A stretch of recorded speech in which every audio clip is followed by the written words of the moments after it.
Untuk diketahui bahwasannya nanti malam sepertinya tidak akan ada data ekonomi karena data durable goods order sudah dipindahkan atau dialihkan dengan data hari Senin tadi malam. Jadi kemungkinan untuk malam nanti kita akan langsung melihat pergerakan yang relatif stabil atau bahkan kecenderungannya mengikuti arah kepada technical. Jadi nanti malam praktis kita akan memperhatikan kira-kira apakah dolar akan mengalami penurunan menjelang penutupan ataupun libur Natal atau justru tetap mengalami penguatan. Tapi ada beberapa isu utama yang harus kita ketahui terlebih dulu seperti berikut ini. Oke, so data ekonomi yang dirilis tadi malam kurang lebih ada tambahan. Kalau kemarin kita sempat lihat data ekonomi atau di ekonomi kalender menunjukkan hanya data GDP Inggris dan juga data terkait dengan CB Consumer Confidence dari Amerika. Ternyata disisipkan satu data yaitu terkait dengan durable goods order yang harusnya awalnya itu akan dirilis nanti malam ya, tapi ternyata setelah saya cek kembali dia sudah bergeser dan tadi malam ternyata lebih banyak data ekonomi dan nanti malam itu tidak ada data ekonomi. So kalau kita lihat perhatikan di sini angka GDP untuk Inggris ternyata dirilis dengan angka yang relatif lebih rendah daripada ekspektasi 0,9% dari 1% ya untuk basis yearly ataupun tahunan. Sementara untuk basis kuartalnya itu mengalami penurunan sampai ke 0%. Ya ini ekspektasinya 0,1%. Kalau kita compare dari previousnya atau bulan sebelumnya dari 0,4 turun menjadi 0%, that means perlambatan ekonomi kembali terjadi pada Inggris dan itu yang kemungkinan akan menekan Bank of England untuk harus atau bahkan bisa dibilang ditargetkan untuk menurunkan suku bunga di tahun depan. Ya ini hampir sama, hampir persis juga dengan apa yang disampaikan oleh Gubernur Andrew Bailey ya, di mana dia sempat mengatakan bahwa kondisinya masih terbuka kemungkinannya untuk Bank of England untuk melakukan yang namanya penurunan suku bunga. Nah kita tinggal tunggu dan pertemuan terdekat saya rasa kita baru akan ketahui itu di bulan Februari. Jadi bukan di Januari seperti ECB ataupun Federal Reserve atau bahkan BOJ, tapi melainkan di bulan Februari. Nah yang kedua adalah terkait dengan durable goods order yang ternyata angkanya di sini 1,1 minus tentunya minus 1,1%, lebih rendah ya daripada ekspektasi minus 0,3% dan itu juga menandai penurunan yang cukup signifikan dari 0,8% menjadi minus 1,1%. Ya saya rasa inilah yang harusnya kita lihat tadi malam itu adalah pelemahan US dollar ataupun bahkan US Treasury yield, tapi kenyataannya kita tidak melihat itu dan justru dolar malah mengalami penguatan. Walaupun saya rasa ini akan dampaknya sebentar ataupun sesaat. Karena prioritas utama dari apa yang terjadi tadi malam kelihatannya itulah terkait dengan apa yang terjadi di hari Jumat dan sehingga kemungkinan saja terjadi koreksi ataupun konsolidasi di hari Senin. Nah kemudian kalau kita perhatikan dari segala keseluruhannya, indeks saham yang tadinya sempat turun pun kembali rebound dan bahkan berhasil ditutup dengan kenaikan. Jadi salah satunya itu dipicu oleh data CB Consumer Confidence. Harusnya memang kita lihat dari data yang negatif itu akan menekan pada indeks saham. Tapi ya saya rasa dengan posisi penurunan yang sudah sempat terjadi, kemudian market berbalik arah naik kembali, itu salah satunya disebabkan oleh Santa Claus Rally ataupun bahkan efek akhir atau minggu akhir Desember yang kemungkinan akan sangat besar peluangnya di mana market menilai dengan optimisme bahwa harusnya Santa Claus Rally sudah mulai datang. Jadi penurunan yang kemarin sempat terjadi pun itu mirip dengan apa yang kita kupas bahwasannya setiap penurunan kalau kaitannya dengan minggu terakhir bulan Desember dan peluang untuk Santa Claus Rally, maka penurunan itu dianggap sebagai peluang untuk lakukan buy. Nah nanti malam kira-kira sama apa tidak? Kurang lebih harusnya akan mirip karena apalagi dengan data ekonomi yang hampir bisa dipastikan tidak ada data nanti malam. Jadi kalaupun iya, yang harus diperhatikan oleh teman-teman adalah kemungkinan market akan bergerak terbatas menjelang penutupan karena hari ini tutup lebih cepat daripada pasar normal ya. Dan besok akan terjadi libur, baru di hari Kamis akan lanjutkan kembali walaupun dengan kondisi market yang terbatas. Oke, indeks saham Amerika dikaitkan dengan consumer confidence yang ternyata angkanya adalah mengalami penurunan dari 113 menjadi 104,7. Bahkan kalau kita lihat dari bulan sebelumnya itu sempat revisi ke 112,8. Nah, sementara kalau lihat dari angka ekspektasi inflasi 12 bulan itu menunjukkan kenaikan dari sebelumnya 4,9 menjadi 5%, dan yang paling penting di sini adalah saya menyoroti terkait dengan konsumen yang sebetulnya mereka masih optimis dengan kondisi tenaga kerja, apalagi dengan kondisi yang bisa dibilang mulai membaik ya, dengan ditandai dengan tingkat pengangguran yang tidak terlampau tinggi 4,2%, kemudian pasar tenaga kerja juga lihat dari non-farm payroll sebelumnya yang sempat berada di 12.000 tiba-tiba rebound ke level 120.000 ribuan.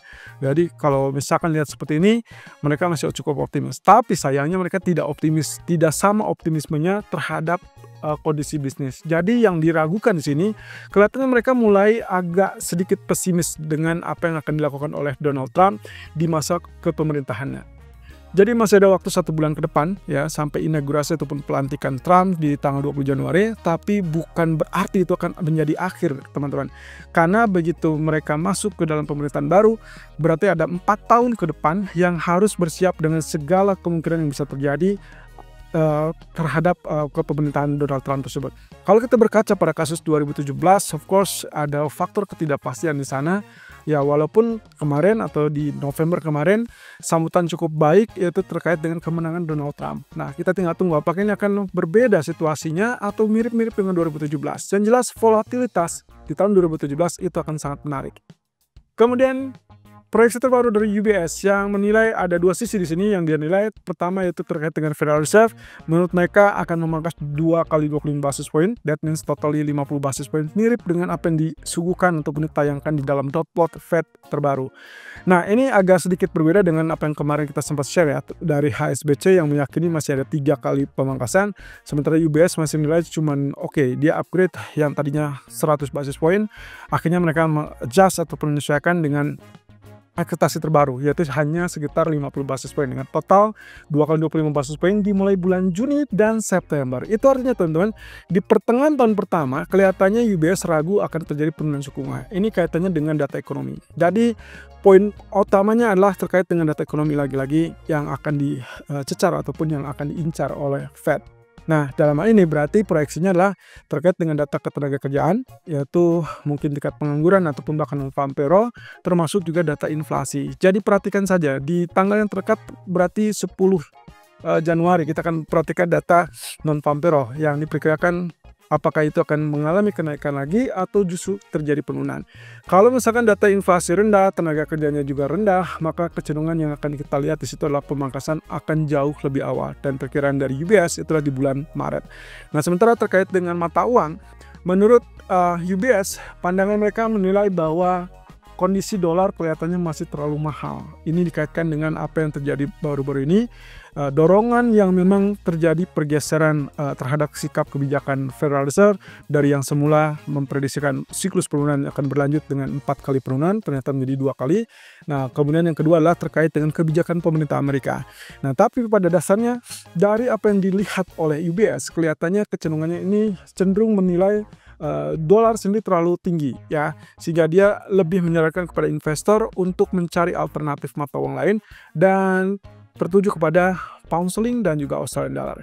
Oke, secara ringkas, kenapa mereka melihat dengan pound sterling dan juga Australian dollar? Oke, kalau kita perhatikan dari moneter ataupun kebijakan moneter, teman-teman, Australian dollar itu berarti mengacu pada kebijakan moneter dari RBA atau Reserve Bank Australia. Sepanjang tahun 2024, mereka sama sekali tidak merubah suku bunga dan tidak menurunkan ataupun bahkan menaikkan. Ya, satu-satunya bank sentral secara global yang tetap mempertahankan sikap kebijakannya tidak berubah sama sekali sepanjang 2024 adalah Australia. Jadi kalau misalnya lihat dari situ sangat wajar kalau UBS menilai bahwa Australian dollar berpotensi untuk mengalami penguatan ataupun kenaikan. Nah yang kedua adalah pound sterling. Kenapa pound sterling dipilih daripada euro? Oke, mungkin ini kaitannya dengan apa yang terjadi di pertemuan 2 bulan terakhir.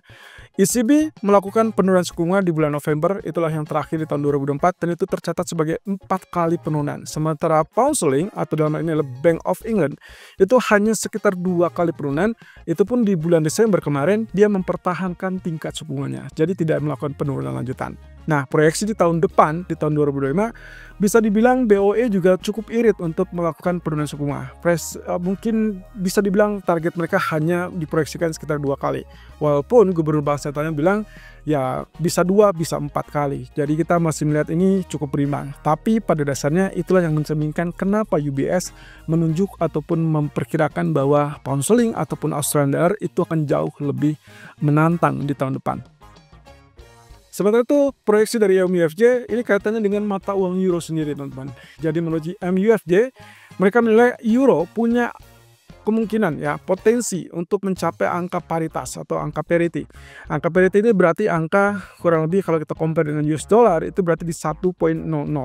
Nah ini yang kemungkinan kecenderungannya dikaitkan juga dengan kebijakan ECB tadi, bahwasanya ECB masih tetap menurunkan suku bunga, bahkan menargetkan sekitar 100 basis point.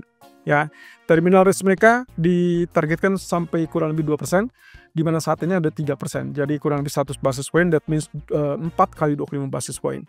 Nah, posisi tersebut yang membuat kenapa MUFG memperkirakan akan ada penurunan yang lebih besar lagi, dampaknya sampai 1.0, lalu kemudian salah satu alasan juga divergensi terkait dengan makroekonomi. Jadi ekonomi yang melambat, kebijakan Bank Sentral masih tetap agresif untuk menurunkan suku bunga. Salah satu 2 poin utama yang memungkinkan euro akan turun. Tapi catatannya menurut MUFG ini akan menjadi sisi menarik, karena kalau kita lihat dari pergerakan mata uang euro saat ini yang sudah berada di 1.03, berarti menunjukkan proyeksi penurunan itu hanya akan relatif terbatas. Jadi artinya sudah diperhitungkan oleh market, sehingga kemungkinan begitu sentuh ataupun bahkan mendekati angka parity, ada kemungkinan di pertengahan tahun kedua justru itu akan menjadi potensi yang sangat bagus untuk memegang euro. Artinya euro bisa melakukan rebound dan setelah itu terjadi stabilitas yang bisa dibilang kategorinya adalah moderat. Jadi kalau misalkan lihat dari peluang 6 bulan pertama, MUFG menafsirkan bahwa itu akan mendesak untuk penurunan mata uang euro, dan di paruh keduanya justru akan terjadi rebound yang cukup stabil. Sementara itu, kalau kita lihat dari Goldman Sachs, pandangan terbaru terkait dengan saham China. Seperti kita ketahui, Hang Seng tadi pagi rebound sampai 20.100, dan sepertinya ini hampir sama dengan apa yang kita pandang dari sejak kemarin, teman-teman. Artinya setiap terjadi penurunan, dia akan rebound, dan kemudian kita masih ekspektasi dengan stimulus-stimulus fiskal yang akan dicanangkan oleh pemerintahnya. Goldman Sachs melihat ada potensi bahwa kemungkinan hal tersebut akan mendukung kepada pasar saham China, sehingga proyeksi untuk penurunan saham-saham China kelihatannya sudah mulai terbatas. Jadi ya kemungkinan potensi ini akan sangat sinkron dengan apa yang kita pandang dalam 1 bulan terakhir, bahwa kesempatan itu akan ada di market China atau bahkan Hong Kong. Indeks saham atau ekuitas Hong Kong seperti Hang Seng itu akan menjadi sisi menarik atau sisi daya tarik di tahun 2025. Artinya, begitu ada penurunan pun itulah kesempatan ataupun peluang. Ya, kita akan lihat ya, dengan berita yang terbaru bahwa China akhirnya mengumumkan terkait dengan kebijakan yang bisa dibilang untuk mendorong konsumsi domestik ataupun tingkat permintaan domestik. Inilah kabar bagus yang harusnya sudah diumumkan sejak 2 bulan terakhir. Tapi dengan ya kita bicara tentang kebijakan ataupun stimulus-stimulus yang ada, walaupun tidak spesifik dan akhirnya berujung ke kekecewaan, ya inilah poin utama yang dinantikan oleh pasar selama ini. Jadi keharusan bagi pasar adalah keharusan bagi pemerintah untuk mendorong konsumsi domestik. Kenapa? Itu adalah untuk meningkatkan pertumbuhan dari ekonomi China itu sendiri. Terlepas dari apa yang akan terjadi di bulan Januari atau per 20 Januari, kaitannya dengan tarif, kelihatannya Goldman Sachs agak juga pesimis bahwa kebijakan untuk 60% kenaikan tarif impor itu akan terjadi. Sehingga kalau kita perhatikan dari apa yang dilakukan oleh pemerintah China sendiri, ini kelihatannya akan menjadi suatu nilai plus atau nilai yang cukup positif, optimisme untuk kembalinya rebound pasar ekuitas China ataupun Hong Kong. Jadi kalau begitu, saya rasa siap-siap saja. Karena memang tadi kita cuma lihat satu sesi di Hong Kong, lalu kemudian besok libur dan mungkin hari Kamis akan terjadi pembukaan yang cukup menarik. Kita akan patut melihat apakah akan terjadi rebound di hari Kamis ataupun Jumat, atau mungkin saat minggu depan menjelang penutupan akhir tahun. Ya, tanda-tanda ini kurang lebih hampir mirip dengan apa yang terjadi waktu awal tahun 2024. Kira-kira akan terulang apa tidak? Nah, sementara itu, setelah data ekonomi, berarti kita sudah punya 3 konsepnya. Data ekonomi semua sudah keluar, durable goods, consumer confidence, dan GDP Inggris. Berarti tinggal menyisakan 2 data ekonomi, yaitu jobless claim dan juga Tokyo CPI. Kamis dan hari Jumat. So, kita akan lihat proyeksi untuk berikutnya akan seperti apa.